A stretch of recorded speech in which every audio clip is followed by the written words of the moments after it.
Welcome to Rosie the Reviewer. We're your hosts. I'm Sam, And I'm Marcia. and we like World War II media, and we want to talk about it.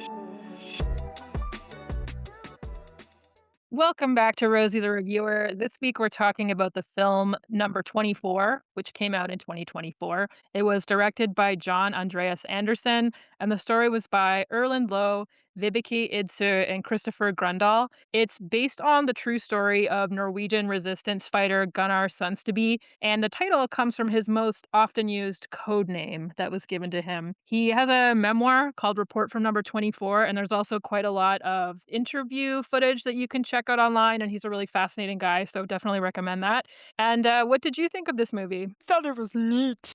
I really enjoyed this movie. I do love a good spy resistance movie in general, so it's got that going for it. But it's pretty, it looks very pretty. The acting is fantastic, especially by the actor who plays the older sons to be. And the movie's pretty much tense from beginning to end, and they do a great thing with the music where they use very little music, but the music they do use, it kind of reflects like a clock or the ticking of a clock or something really, there's something really unnerving about it. So I really enjoyed this, and it's a true story, which always gives it just another dimension for me, especially if it's so tense. I'm like, how do you even live through all this? Which he did. He became a very old man. So I'm pleased that he got to live for a long time. And yeah, I just recommend it to everybody if you haven't seen it. I feel like a lot of people have seen it though. It's a fairly popular movie on Netflix. So go see it. How about you? Yeah, I think there is something to be said for the fact that it does manage to maintain this tension, even though we know from the beginning that Sønsteby survives the war because we see the older version of him, and that's what the framing of the movie is. It's his older self looking back. Definitely well written and well paced. As you said, I particularly liked the actor who played the older Sønsteby, Eric Hibju. He did a killer job. I actually after the first scene where he was speaking, I actually Googled because I was like, is this documentary footage of the real guy? Like, he did such a good job that I was immediately, like, spellbound by his storytelling ability. He was great. And I also really liked that they did frame the movie in this way of the older man looking back and passing on the story to the next generation because we talk so much about, storytelling and the idea of, like, how the stories we tell ourselves are framed and in turn frame our, like, sort of national character and our understanding of who we have come to be. And in this case,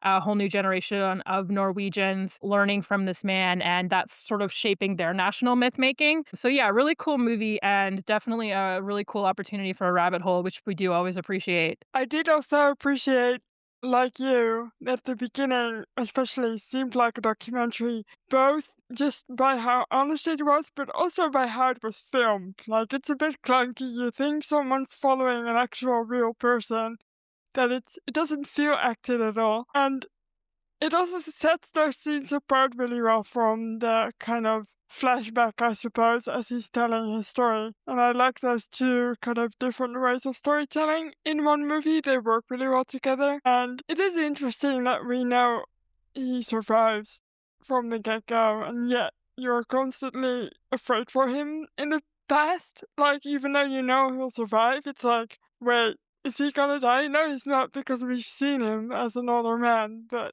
it's just really good. Yes, and we get to see some female resistance fighters in this movie too, which I always enjoy. And they have names and they get stuff to do. So 5 stars on that front. Definitely. I will say, movies like this, because they aren't in a language I don't understand, they kind of challenge my easily distracted brain to keep paying attention, because the second you look away and you don't like read the subtitles, you're like, wait, what? So I like movies that do that to me. They just force me to focus, and it's quite nice. Yeah, absolutely. I certainly don't speak any Norwegian. Okay, let's get into the plot.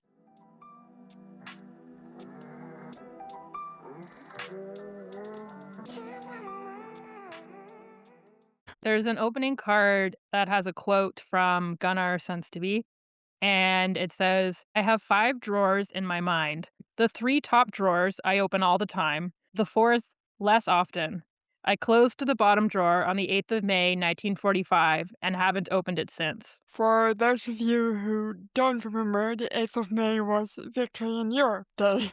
I do love this quote. It's such a visual quote in a way, and I can imagine it so clearly, to be honest. Yeah, and the fact that the real Gunnar Sønsteby did tour quite a bit and speak about his experiences to quite a lot of people in the way that we see in the movie, and yet he's saying, "I have this portion of my memories that are locked away that even I don't confront." As honest as I try to be with people about my experiences, I thought that was really interesting. It was for sure, and this quote comes back again at the very end of the movie, which I thought was strangely effective. I don't know why it was so effective to hear it twice, but it was. It kind of frames it really nicely. Yeah, definitely. The movie opens in Rjukan, Norway, many years after World War II. We see a group of school children that have gathered in like a gymnasium or something, and they are listening to an elderly resistance hero, our main character, Gunnar Sønsteby, played by Eric Hivju, and he's telling his story and he's starting to recount his wartime experiences, which is the framing of the movie, as we've already said, and it's very effective.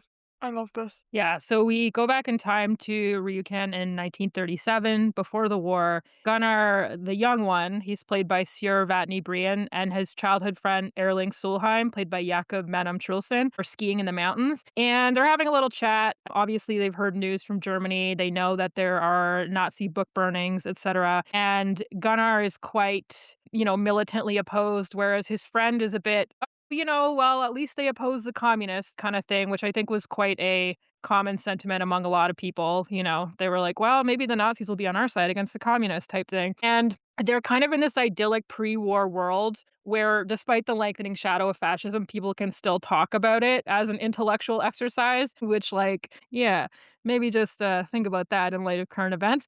And put a pin in Erling as a character because he will be relevant later. I did enjoy that he immediately calls out his friend for what he's saying. Like, do you hear yourself? Is something he says immediately. And they are also talking about a book called Moorsoldaten by Wolfgang Langhoff, who wrote about his experiences in Germany's first concentration camp. And in an interview you can find with the actual gunner, he talks about this and he tells the interviewer that his father gave him this book in 1935 and he was 16 and almost 17 at the time. And he says, that book opened my eyes for Nazism. And my father came to me with it and he said, read it. You'll understand a little more. And then, from then on, I was anti-Nazi. So he was pretty well aware, very young, which kind of separates these two characters in the first scene immediately. Mm, yeah, for sure. It's April 9, 1940. The Nazis march into Norway. Gunnar is asked to join a militia that will take to the woods, but they are vastly outnumbered and defeated immediately in battle. He says something along the lines of, we were unprepared. I never wanted to be unprepared again. And also, when he is asked to join this group, it's by, I think, his boss at his job. And he notably doesn't get up from his desk at his job when there's an air raid siren. And he mentioned this in his memoir. And then he also remarks upon this in his interview, and he says, when God gave us nerves, I must have been way back in the queue. And it's such a, imagine being that fearless. It's great. Yeah, I really got a kick out of him going back to his job in real life. This was in one of the interviews that we read.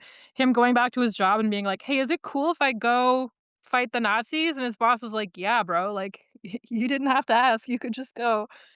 Go for it. Yeah, and Norway actually, considering the fact that they were super underprepared, I mean, they had a policy of disarmament after World War One, so they really did not have, a big standing army or anything, and they put up a fight for, like, 2 months, which is really not that bad. And, we did talk about Norway a little bit in our Captain America episode. The context of all this is that in 1939, Norway was offered a non-aggression pact with Germany, and then they turned it down because they feared it would be negatively viewed by the British. They were sort of caught between Germany and Britain, and they were like, maybe if we just keep our heads down, everything will be fine." Norway, if you look at it on a map, it has this long North Sea facing coastline. And obviously, this is really strategically advantageous. If you're Germany, you can fly bombers from there and you can bomb the north of England where all their industry is. If you're either country, you can more easily access Sweden and all of their iron ore mines, which is really crucial to any war effort at this time. And so, when we also know, invading Norway was one of Churchill's pet ideas circa the era of the Dieppe raid. And so, Norway was definitely something that the British and the Germans both sort of had their eye on. And the British had actually planned an invasion of Norway early on, but Germany got there first. And so the British and the French landed to help the Norwegian army put up a fight, but it wasn't an ideal situation. At this time, the Germans are pretty close to winning in France. So the Allies end up being like, fuck it, we can't really devote all of our efforts to fighting this on several different fronts. So the Allies end up evacuating. Meanwhile, Norwegians who are managing to put up a fight, it's partially organized military, but there's also these little one off militia groups, which is kind of what we see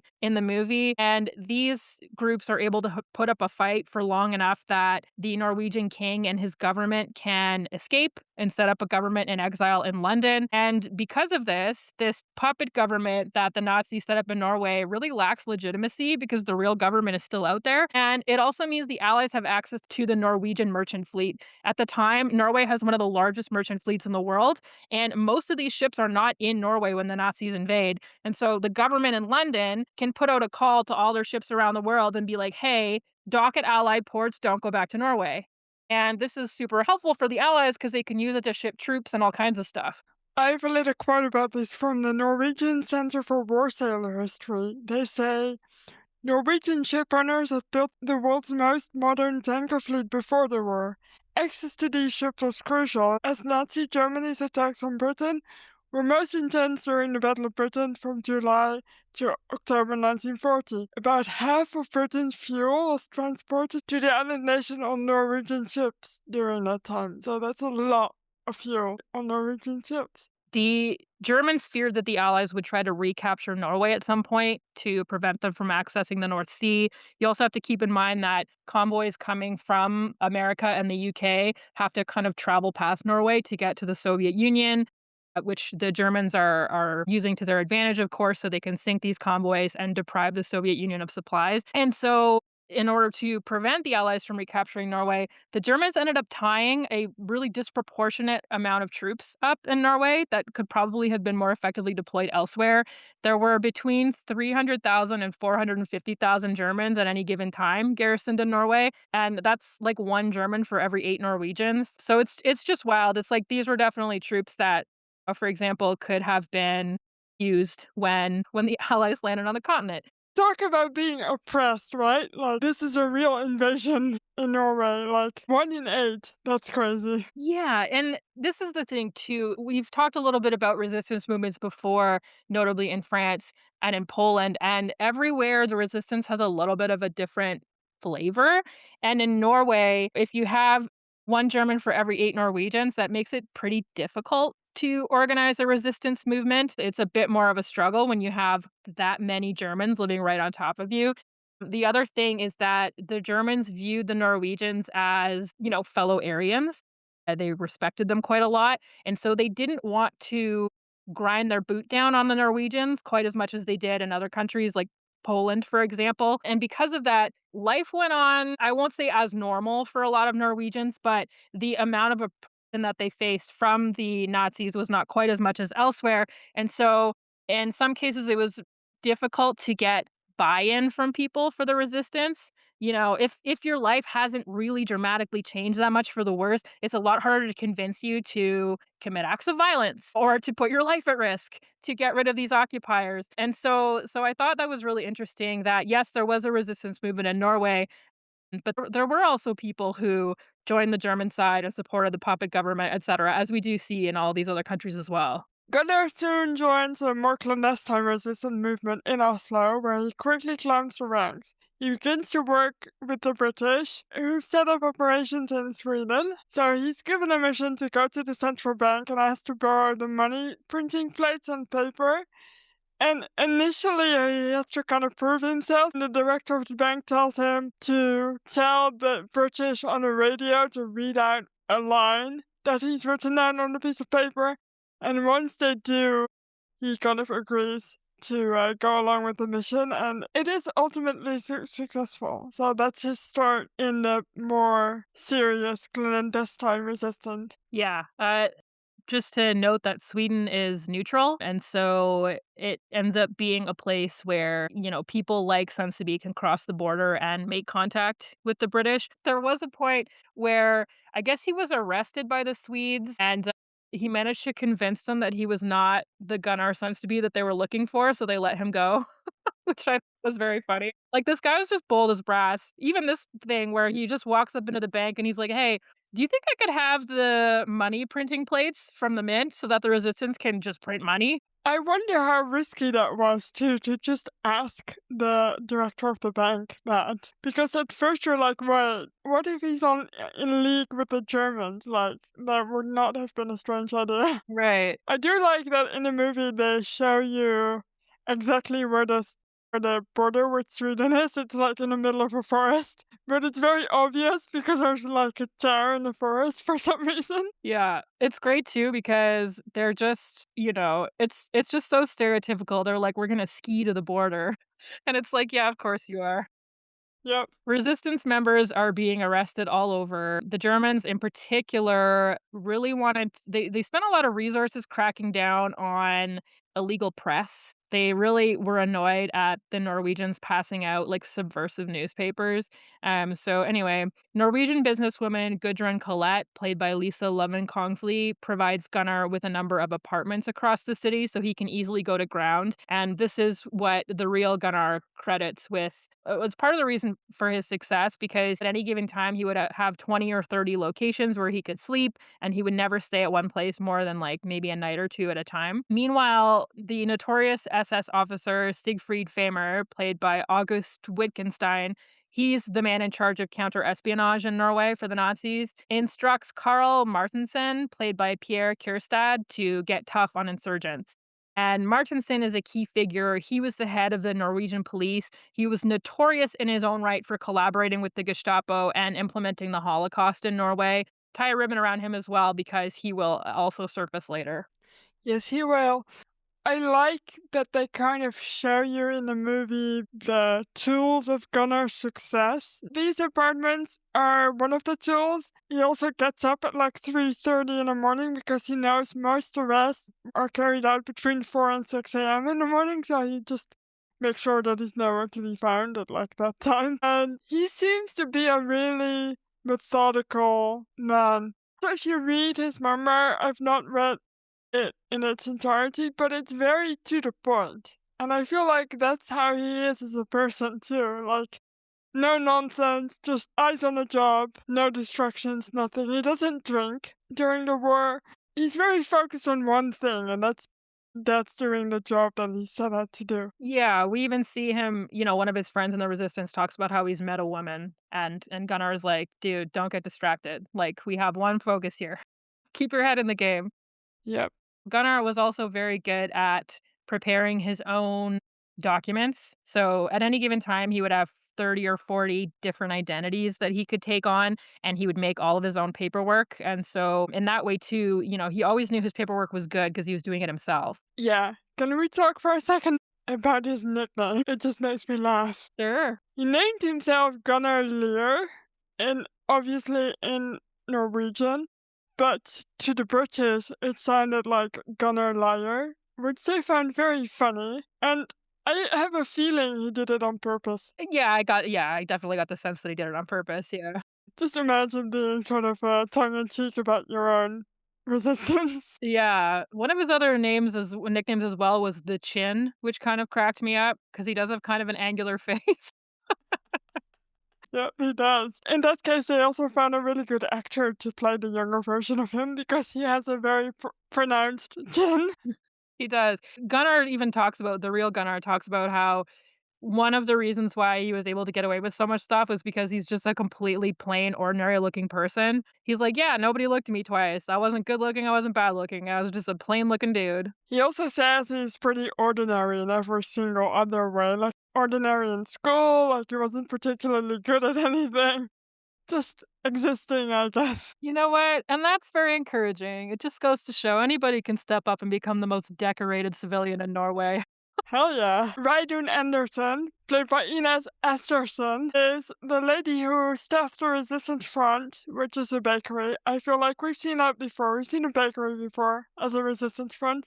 I think in the Dutch film that we watched, The Forgotten Battle, there's also a bakery, which I thought was funny. And she is arrested by the Nazis and asked to identify resistance members. And she has to look them in the eye and keep saying she doesn't know them. And then they show them a photo of Gunnar. And she also says she doesn't know him, but she does get to go home, and she warns Gunnar, who then in turn returns home to warn his parents, because people are out looking for him, which means they could be out looking for his parents. Yeah, and the line that his dad says, it seems to be pretty much taken from real life. His dad says, yeah, he's like, okay, you do your job and I'll do mine, basically implying like, you have to go out and fight for our country. And if I have to be the one who, goes to prison so you can get work done, then like, that's what I'll do. And as we find out later, his dad does end up getting arrested.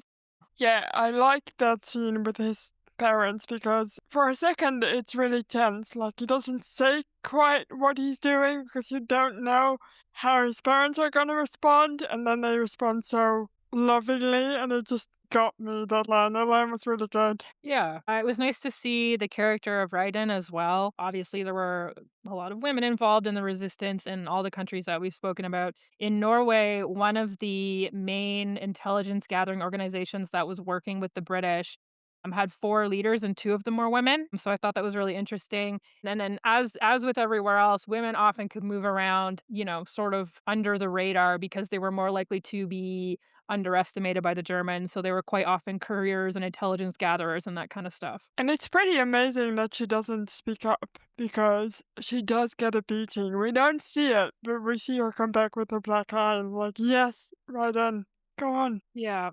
Another resistance fighter is tortured by the Nazis to reveal Gunnar's name, at which point they offer a reward for his capture and his work becomes even more dangerous. Up until this point, they didn't know his real identity, and so all of his safe houses are burned. He narrowly avoids getting caught, and he's transported by the British to Scotland in 1943 for his safety because things are really dangerous for him at that point. And there he undergoes intelligence training before returning to Norway. Yeah, there's something I noticed about the SS officer that ends up torturing the guy who reveals his name. I think if I look at this entire movie, the SS officer is maybe the most caricature of the entire movie. He's kind of the soft-spoken, almost gentle officer who then turns out to be really creepy and dangerous. But that scene, that torture scene, was not very pleasant. No, definitely not. Sønsteby was in charge of the Linga Company, which was essentially a Norwegian commando unit operating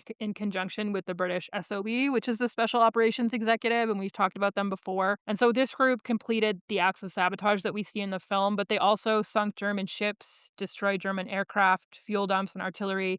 They sabotaged railways, which was particularly important after the D-Day landing since they handicapped Germany's ability to move troops south. And Sunsteby's group also destroyed 75,000 ration books, which impeded this plan that Germany had at the time to reduce official rations. And his 10-member quote unquote Oslo gang has been called the best group of saboteurs that occupied Europe. So, pretty successful. I would say so. What a cool name, too. Just a best group of saboteurs that occupied Europe. That's no mean feat. Yeah. Gunnar meets Jens Christian Hauge, played by Jakob Jensen, and he's the group's new leader. They immediately begin to plan more sabotage. On May 18th, 1944, they blow up an archive building to prevent the Germans from coordinating the sending of young Norwegians to fight on the Eastern Front. Again, this movie is so tense, and this was too. They pretend to be, I think, I don't know, they're pretending to fix the heating or something, I believe. Yeah, And they're there's like a bu- they said they're here to fix the vents or something. yeah, and there's a bunch of people in this building which they are not expecting there to be. But we see them warn these people to get out of the building, which was true in real life because they tried to prevent as many casualties as possible. And in lectures, Sønsteby explained that they shouted warning to Norwegian civilians because it was important to them not to take innocent lives, which I think it's interesting if you look at the movie and the questioning older Sønsteby gets from the students. They talk a lot about the cost of war again, which is a question we love, right? We love that sort of discourse. And I think it's fun that it's in here and that happened in real life. Yeah, definitely. Because I mean, it hurts their cause, right? If there's a sense or a perception that they're out here just recklessly killing civilians. Yeah, yeah, definitely.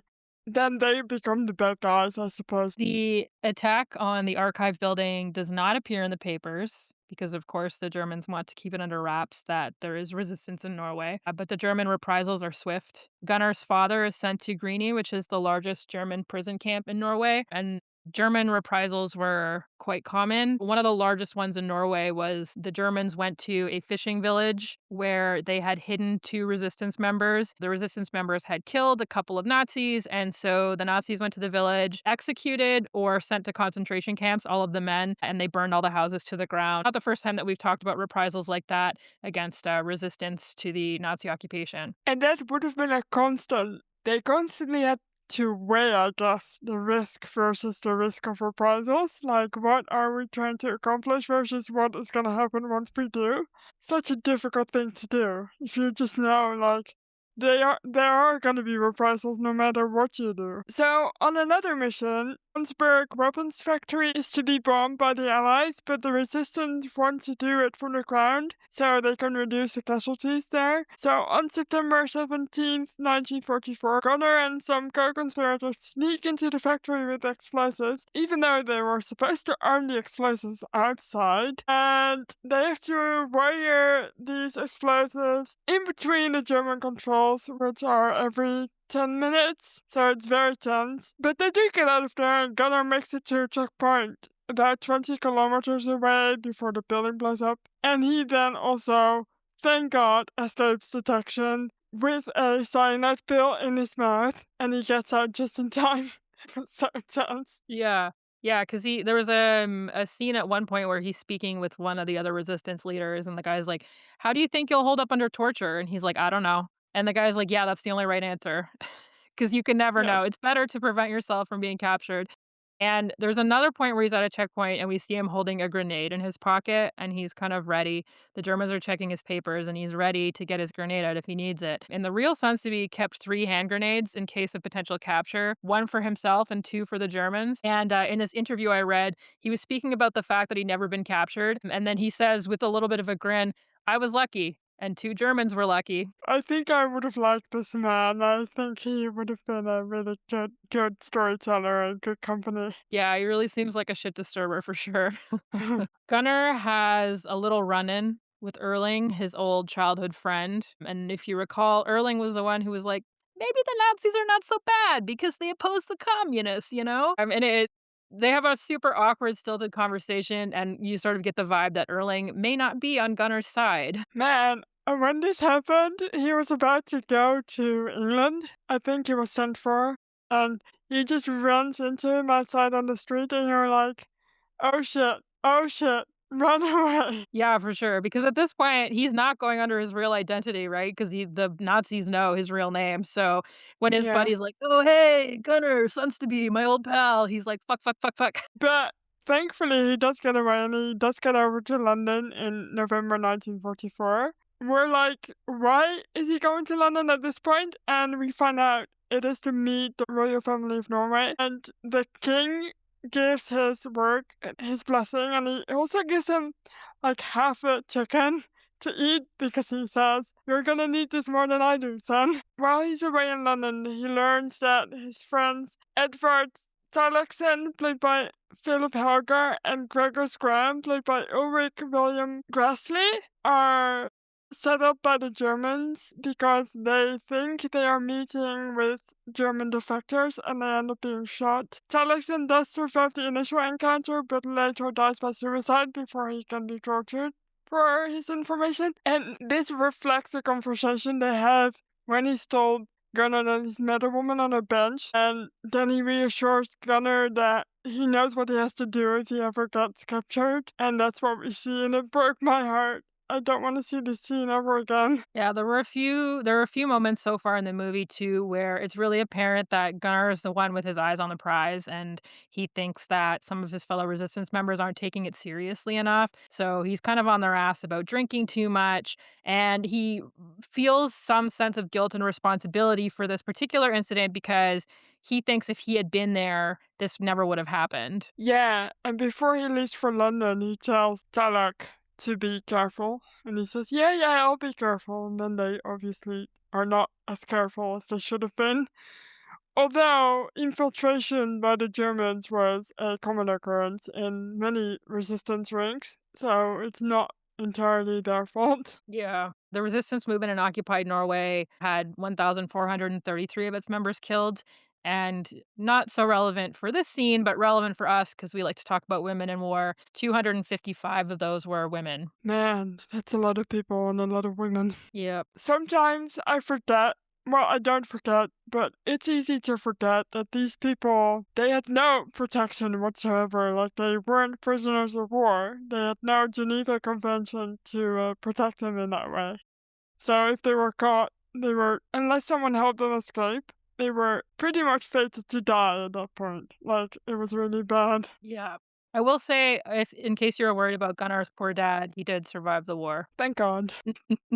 Gunnar's new orders are executions of Norwegian collaborators. We touched on this in our X Company episodes. There was a subplot in X Company where they have to kill French civilians, and they're a little bit feeling uneasy about that because it's different from killing like a German Nazi occupier type thing.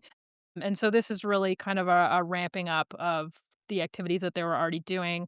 Gunnar stakes out a Norwegian Nazi's home with help from a sympathetic neighbor and kills him in his stairwell. Yeah, and this is mirrored by Old Man Gunnar being asked about this by the students that are listening to his lecture. Old Man Gunnar is really kind of like it had to be done, we had no choice. Well, young Gunnar, especially in the beginning of this, we get a group of collaborators that have to be murdered. But in the beginning, he's pretty nervous about it. You can tell that he kind of has to make himself do it. And I think he shoots the first guy, and then his partner that he's with on this assignment has to finish him off because he doesn't shoot him twice. So it's never easy, and it never should be. Yeah. And older Gunnar did express some sense of like, yeah, we didn't always get it right. I think this is well known that, especially towards the end of the war and immediately after the war, a lot of these resistance movements cast a pretty wide net. There was a lot of anger and they played judge, jury, and executioner. The real Gunnar said basically that the cost of giving someone the benefit of the doubt in that situation and being wrong is pretty high. So, maybe they did shoot first and ask questions later a little bit too much, but that was kind Yeah. of the situation that they were in. In this lecture, Older Gunnar is asked about these killings. There were 82 supposedly during the war. And one student in particular, Anne Solheim, you might recognize that last name there, but I won't spoil it for you just yet because it kind of needs to set in. She's played by Flo Fagerli. She's particularly interested in what he has to say for himself about the death of her apparently great-grandfather's brother at the hands of the resistance. And it should begin to dawn on you now that that is his childhood friend, but he doesn't want to speak about it to her. Yes, this is one of those moments where you think back to him talking about how there's a drawer in his mind that he closed on May 8th, 1945, and he's never opened. This is one of those things where he really is trying to avoid the question of, did you kill Norwegians? Was it worth it? That kind of thing. On February 8th, 1945, the resistance kills Martinson during his commute. If you recall, Martinson was the Norwegian head of the police and an avowed Nazi in his own right, and the Germans retaliate by shooting 29 Norwegians. Some of them are resistance members, but some of them are just people who got in the way. And the older version of Gunnar is asked if he believes it was worth it. And he in turn asks what freedom is worth. I think that's a really difficult question to answer. Yeah, and it doesn't really answer it either, this movie. It kind of leaves it up to us, I think, to decide what we feel about it, like it doesn't answer it for you, which I like. The students in this movie are all really well acted. It really feels like these are actual students asking these questions, and especially Flo Fagerly, she looks so upset this entire time. And it feels so real to me, and I'm really amazed by that. Yeah, no, I agree, and the fact that these students so clearly grew up in a totally different context. Yeah. To them, the idea of shooting your countrymen, even if they are collaborating with an occupying force, seems very, like, alien. Yeah. And also, when Gunnar doesn't want to speak to her about the killing of Norwegians, and when they talk about the war, he tells her to come back to talk to him if they're both in a war and still alive. And it kind of shuts her up for a moment, but she keeps asking questions, and I think that's really good. Yeah, definitely. In the instance of these reprisals for this killing, they were so brutal that the Norwegian government in exile actually placed a general moratorium on the assassination of high-ranking Nazi officials thereafter. They decided that the cost outweighed the benefit. We learn that Erling Solheim, who is Gunnar's childhood friend and also this girl's great great uncle, has tried to rat him out, and also some of the other resistance members. He's written a letter to the local police, I believe, and Gunnar has to have him killed, but he doesn't want to do it himself, obviously, because it's still his childhood friend and it's difficult. But he gets two other resistance members to do it, and while they are doing that, he distracts himself by going on another sabotage assignment. So he's not doing nothing, but he's also not killing his daughter's friend. And like I already said, it turns out that Erling is the young student's great great uncle. And Gunnar does not tell her this. He tells her that he has never heard of this name before. He doesn't know anything about this man. Yeah. I mean, I think from her perspective, you never want to imagine that your family member was a collaborator after the war. You know, as part of their national storytelling, it was like quite common to big up the amount of actual resistance that happened and, potentially over exaggerate and embroider it because of course nobody wants to think about the fact that their countrymen or their relatives or anything like that were in collaboration with the Nazis. So you definitely understand why she has these questions. And I thought there was something interesting about the interview with Gunnar too, where he says only 2% of Norwegians agreed with the Germans, which sounds like wishful thinking a little bit, because I feel like it would have been slightly more. Yeah. Yeah, no, for sure. I think it's always more complex, and then, of course, looking back, once it became more clear what the Nazis had done, obviously, there's more motive to distance yourself from that. And I think for Gunnar too, he would have been surrounded mostly, if not only, by people who resisted. So to him, it might have felt really big. But if you look at it as a whole, it might be slightly smaller. But I will say again to this actress, I just want to say that she's so nuanced in her performance. You're like, does she know that he does know something and he's not telling her? I thought it was so good. Yeah, definitely. There's a sense, definitely a real sense that she's not gonna let it go, and you're like, "Hmm, I wonder." May 8th, 1945, Norway is free, it's victory in Europe. The president who was the puppet leader under the Nazis, Vidkun Quisling, played by Espen Lervig, is arrested for his crimes and forced to hear testimony from a concentration camp survivor. I didn't find anything saying that Gunnar was directly involved in this arrest, but, a little bit of artistic license is fine. And what I do think is quite funny is that Quisling is a term for like a sellout or a traitor. So imagine being such a traitor that 80 years later, people use your name as like a shorthand for someone selling out their country or whatever. Wow. Yeah, Quisling is, an interesting character because he was a fascist from the beginning. He was the founder of the sort of Nazi party equivalent in Norway, and then he couldn't win an election. Nobody liked this guy. He had, like, 2,000 members of his party or whatever, and then when the Nazis came in, he tried to form a government, and the Nazis were like, "We wanna get on the Norwegians' good side, and, like, they're not gonna like us if we put this asshole in power because they've already expressed in an election that they don't care for him." And so the Nazis were like, "No, not you." And so the Nazis made their own government, which was in power for a couple of years. And then after a while, they realized that wasn't really working for various reasons, and so then they let this Quisling guy have a shot, and he effectively became, like, the puppet leader, reporting directly to the Nazis in Germany. And yeah, and he would later be executed by firing squad in October of 1945. That's what you get. Indeed. I thought his inclusion in the movie, I understand why they did it. I don't think it was super necessary because it's kind of a blink and you miss it kind of bit. But I guess it gives some closure and it gives. I mean, if you're Norwegian, I think you would have liked to see it in there, so maybe that's why. So, opening quote about the drawers reappears again. This time we hear Gunnar say it, and he explains how some members of the resistance fared better than others after the war. His friend and fellow resistance fighter Andreas Aubert, played by Magnus Dugdale, shot himself after drinking a lot in 1956. Another sad story, and it also reminds you that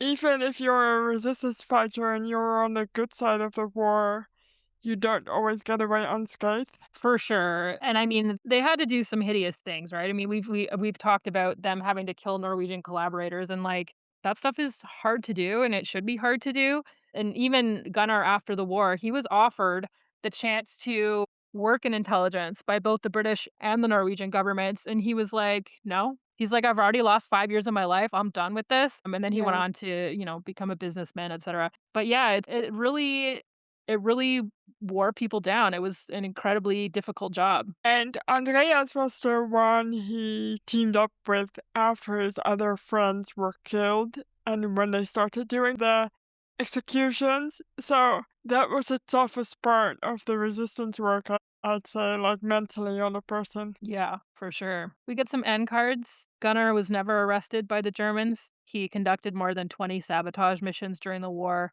He is the most decorated Norwegian citizen and the only one to receive the War Cross with 3 swords. I had a look for his decorations on a website where they list all of them, and there's so many. It's crazy. But then he did do a whole bunch of shit, so I guess it's merited. Yes, he's been awarded medals by a great number of countries, not just his own. No. It continues to say that Gunnar married his beloved Aunt Karen in 1953, and despite his failing health, he engaged in extensive lecturing until shortly before his death. He spent 70 years of his life helping those who struggled with post-war effects. When he was 94, Gunnar took a taxi to Diakonhjemmet, which is a hospital in Oslo, and lay down in a bed. He had done what he had set out to do. And I like how that was phrased, too. Like, his love was just complete. I liked that too. It reminded me of when we talked about the Polish resistance fighter Elżbieta Załacka and how she lived to be like 100. And she also, for so many years after the war, she couldn't let it go. She really wanted the history to be remembered. She wanted to make sure it was passed down to future generations. So yeah, just interesting that that's kind of I guess a similar vibe for those two very, very different people from different countries. Yes. And the final end card says Norway's Home Front Museum has a copy of the letter Erling Solheim sent to the state police. This is the letter where he tried to rat out Gunnar. Gunnar Sønsteby always made it clear that other members of the Solheim family were anti-Nazi and known to be good Norwegians. We also, as these end cards are displayed, we get little scenes in between, and we see old man Gunnar sit down with this girl that keeps asking questions about her great uncle, and we don't hear them speak, but you can see that he's telling her the truth about what happened. That scene actually made me cry. I sent you a message. I was like, not the end making me cry, but it did. That's so interesting that you interpreted that way because I did not think he was telling her the truth. Really? That was not the impression that I got. I did. I thought, well, he's not going to tell everybody in the room, but he will tell her in private. That's the idea I got. The real Sønsteby he did tours and stuff at Norway's Homefront Museum, and the museum is still open, so if you happen to be in Oslo, you can go check it out. Yes, do.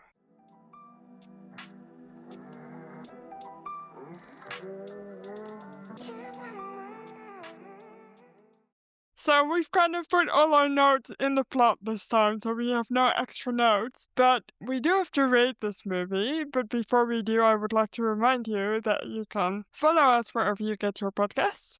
and rate us 5 stars and write us a review because I will read them all in person and I will love you very much for that. And you can then send this episode to a friend, for which I'm gonna pass you back over to Sam for a second. Every time you send this episode to a friend, you get to save one of your lucky grenades. Excellent. So go on and send it to a friend.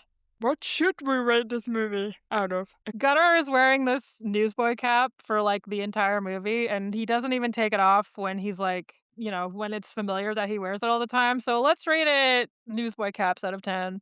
I'll go first. I would like to rate this movie maybe 8.2 newsboy caps out of 10. I just really, really enjoyed it. I thought the pacing was excellent. It was super tense the entire time. The acting was good. I didn't feel hindered by the language I don't speak. I just thought it was really, really fun.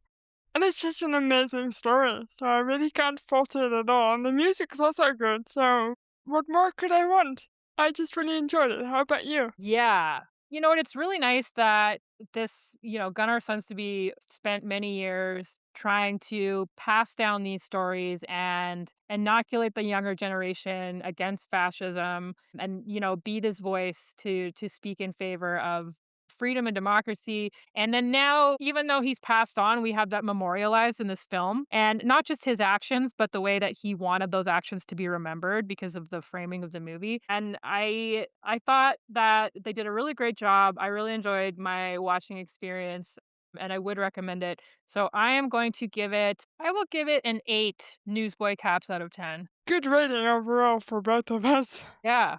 Yeah, that was really fun. So, are you reading anything? Yeah, so the last couple weeks I've been talking about reading books about the Philippines, and I'm still on a Philippine kick. So I've got Rampage, MacArthur, Yamashita, and the Battle of Manila by James M. Scott. Is that your third Philippines book in a row? It is. Interesting. Ask me what I'm reading. What are you reading? I'm reading something. I'm reading a book called There Are Rivers in the Sky by Aleph Shafak, and it's a fiction book, but it's got a little history tint to it.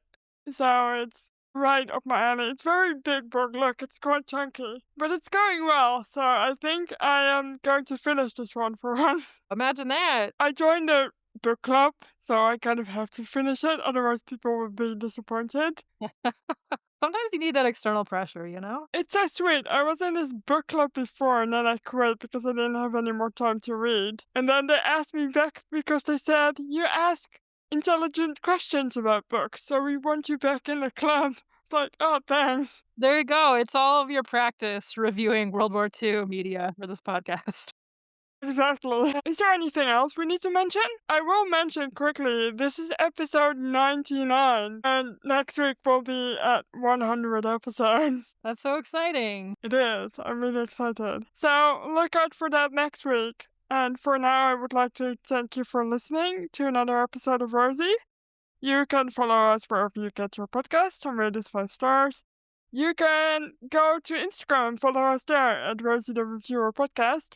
Or you can visit our website, rosieTheReviewer.com, for more info, and I will put some cool stuff about Gunnar on there too. So go look that up, and we'll see you next week for the 100th. Bye.